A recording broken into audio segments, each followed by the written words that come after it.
Edward, the Duke of Edinburgh, a title held, of course, by his late father, Prince Philip, for more than 70 years. It had been the late Prince's wish for Prince Edward to be granted the dukedom after his death. What if one of the most overlooked members of the British royal family is actually the one holding the system together quietly, while everyone else is under pressure, controversy, or transition? Because while the world watches King Charles, Prince William, and Queen Camilla, there is one royal who has stayed almost invisible for decades, yet is now becoming impossible to ignore inside the structure of the monarchy. That man is Prince Edward, the Duke of Edinburgh, and his position inside the royal family tells a story most people are not paying attention to. Prince Edward, the Duke of Edinburgh, a title that carries deep historical weight within the British monarchy, was formally granted the dukedom in 2023, after years of speculation following the death of his father, Prince Philip. Prince Philip held the title of Duke of Edinburgh for more than 73 years, one of the longest-held royal titles in modern British history, having received it in 1947 before the accession of Queen Elizabeth II in 1952. The transition of this title to Prince Edward was not immediate after Prince Philip's passing in 2021. Instead, it took a carefully managed period of institutional adjustment.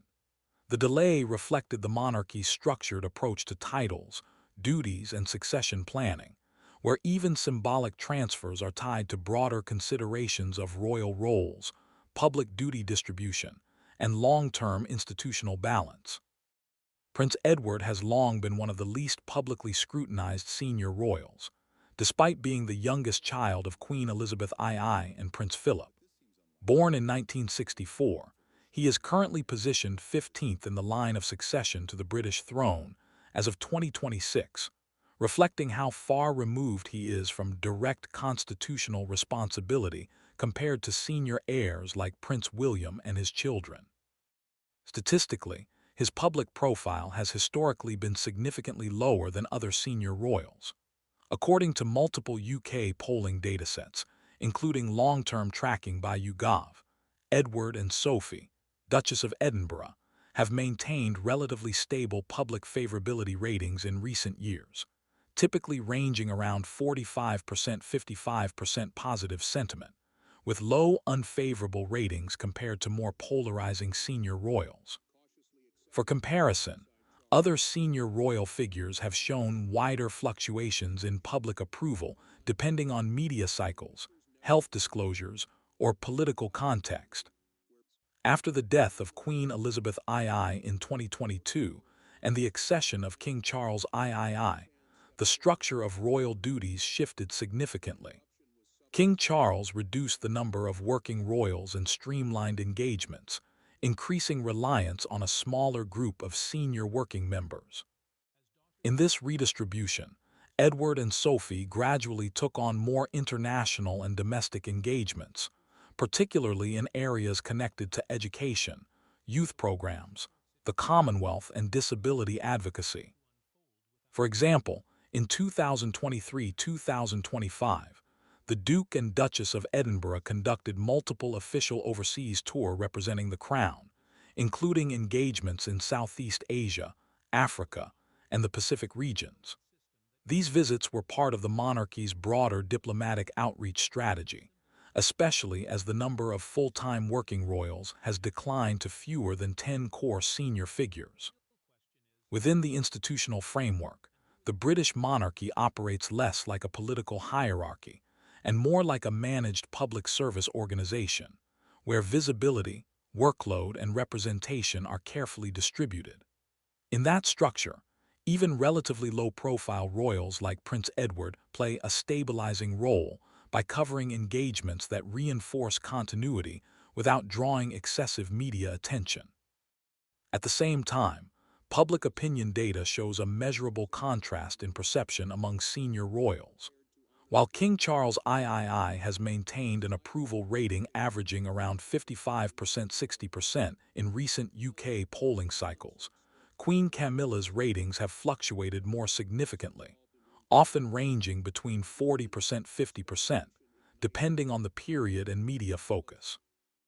In contrast, Edward and Sophie have consistently remained in a narrower, more stable band of public perception, often with lower negative sentiment compared to more high-profile figures. This stability is significant in institutional terms. In monarchy, long-term favorability is often considered more valuable than short-term popularity spikes because it reflects continuity trust rather than media-driven visibility. Following Prince Andrew's removal from royal duties in 2019 and subsequent loss of military titles and patronages in 2022, there was a measurable redistribution of royal responsibilities.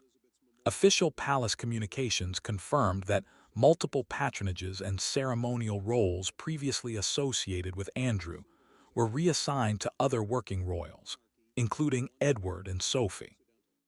This contributed to representation roles, including commemorative diplomatic visits marking national anniversaries and Commonwealth-related events. These assignments are typically given to royals considered reliable, non-controversial, and institutionally stable, criteria Edward consistently meets based on historical behavior and public record. From a structural perspective, the monarchy's planning for future reign transitions, particularly the eventual accession of Prince William, relies heavily on established working royals to maintain continuity during periods of change. With fewer than a dozen senior working royals actively participating in official duties, individuals like Prince Edward become functionally important not because of succession rank, but because of operational necessity. In that context, his role is less about personal prominence and more about institutional function, maintaining presence where required, reducing gaps in representation, and ensuring that ceremonial and diplomatic obligations are consistently fulfilled. So when observed through factual data, line of succession position, public engagement frequency, redistribution of duties after 2019-2022, and relatively stable public approval ratings, Prince Edward's position within the monarchy is best understood not as a center of power, but as a stabilizing supporting pillar within a shrinking group of active working royals. This is why his visibility often appears understated. In structural terms, it is designed that way. Fairly central to public attention. Unlike senior heirs whose roles are shaped by constitutional expectation, Edward's position has always been defined by structure rather than visibility. Born in 1964 as the youngest child of Queen Elizabeth II and Prince Philip, Edward was never part of the direct line of succession planning that shapes the future monarch. His older siblings, King Charles III, Princess Anne, Prince Andrew, and Prince Edward's place as the youngest, meant that from the beginning, he was positioned outside the core succession trajectory. As of 2026, he is 15th in the line of succession to the British throne. This ranking is not symbolic, it reflects constitutional distance. In practical terms, it places him far behind. Estimates commonly place the number of senior working royals regularly undertaking official engagements at fewer than 10 individuals. This structural reduction has increased reliance on consistently available, non-controversial members of the family. Within this framework, Prince Edward and Sophie, Duchess of Edinburgh, occupy a functional role, steady, dependable representation of the crown across domestic and international engagements. Following the accession of King Charles III in 2022, royal workload distribution began to shift. While no formal constitutional changes occurred, practical responsibilities were redistributed among active working royals. Between 2023 and 2025, Edward and Sophie undertook a noticeable increase in official engagements, particularly in international diplomacy and Commonwealth-related visits. Inside the institution, even silence is treated as a form of communication. In a constitutional monarchy where public messaging is tightly controlled, what is not said often carries as much interpretation, particularly through her use of jewelry, which in royal tradition is rarely purely decorative. Within the British royal system, symbolism is not incidental. It is historically structured, protocol-driven, and often tied to continuity of authority.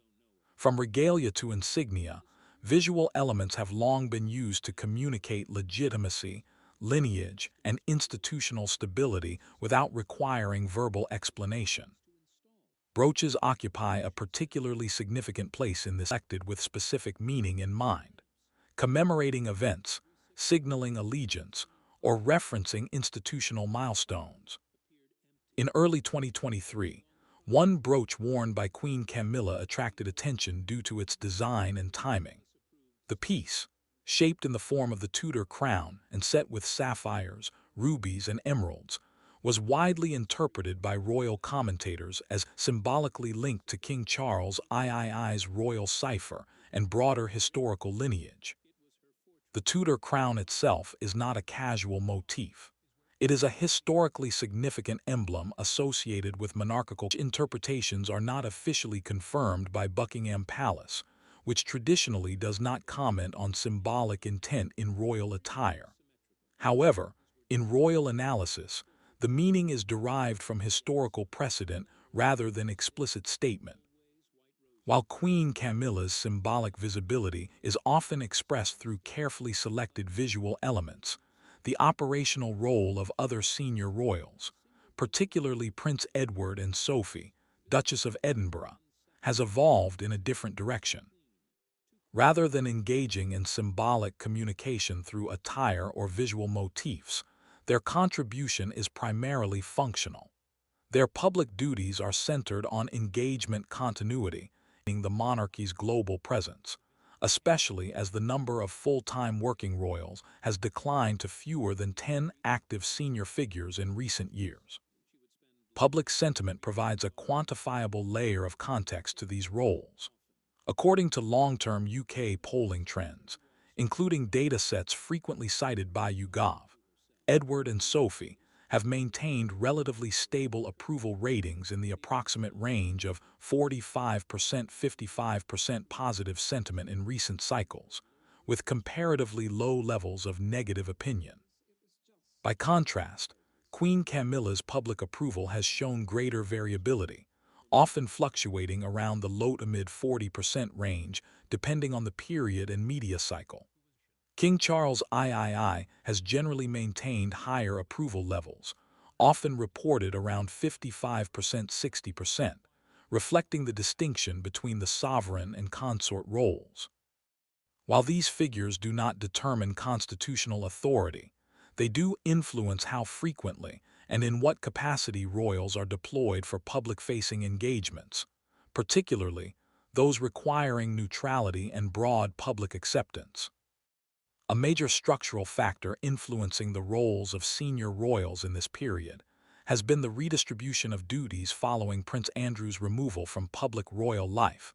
Between 2019 and 2022, Edward and Sophie absorbed part of this redistributed responsibility, particularly in areas requiring long-term engagement stability rather than high-profile visibility. This shift is not symbolic. It is operational. It reflects the monarchy's need to maintain functional coverage of engagements across domestic and international obligations with a reduced working roster. Within royal protocol, both presence and absence are structurally meaningful, but not always in the interpretive sense often assumed in public discourse. However, when patterns of attendance are viewed longitudinally, analysts often examine whether consistent participation or non-participation in certain categories of events reflects broader organizational choices. For example, attendance patterns at major events such as Commonwealth Day services or Easter religious observances are often tracked by royal watchers because they provide a recurring baseline for comparison across years. At the Easter 2026 service, the Wales family, Prince William, Princess Catherine, and their children appeared together, reinforcing their central position within the monarchy's future structure. Prince Edward was also present, positioned within the senior working royal group that typically surrounds the direct line of succession. Sophie, the Duchess of Edinburgh, was absent, reportedly due to illness. In formal terms, this is a routine explanation within royal operations, where health-related absences are common and not unusual. However, from an analytical standpoint, what observers often examine is not a single absence, repetition over time, whether attendance patterns show consistency, variability, or clustering around key institutional events. Edward's evolving role between 2023 and 2026 is best understood through cumulative institutional necessity rather than sudden change. These factors collectively shape his role not through formal elevation, but through incremental increase in functional responsibility. While symbolic interpretation plays a visible role in how monarchy is perceived externally, the internal structure is primarily driven by function, continuity, and workload distribution. Queen Camilla's symbolic visibility reflects one dimension of monarchy, the representation of the crown through tradition and visual continuity. Prince Edward and Sophie represent another, operational stability within a reduced working royal framework. These are not competing strategies in a formal sense, but different functions within the same institution, one focused on symbolic legitimacy, the other on practical continuity. And within that system, influence is rarely declared. It is distributed, adjusted, and reinforced through repetition over time. Not everything in monarchy is announced. Much of it is simply maintained.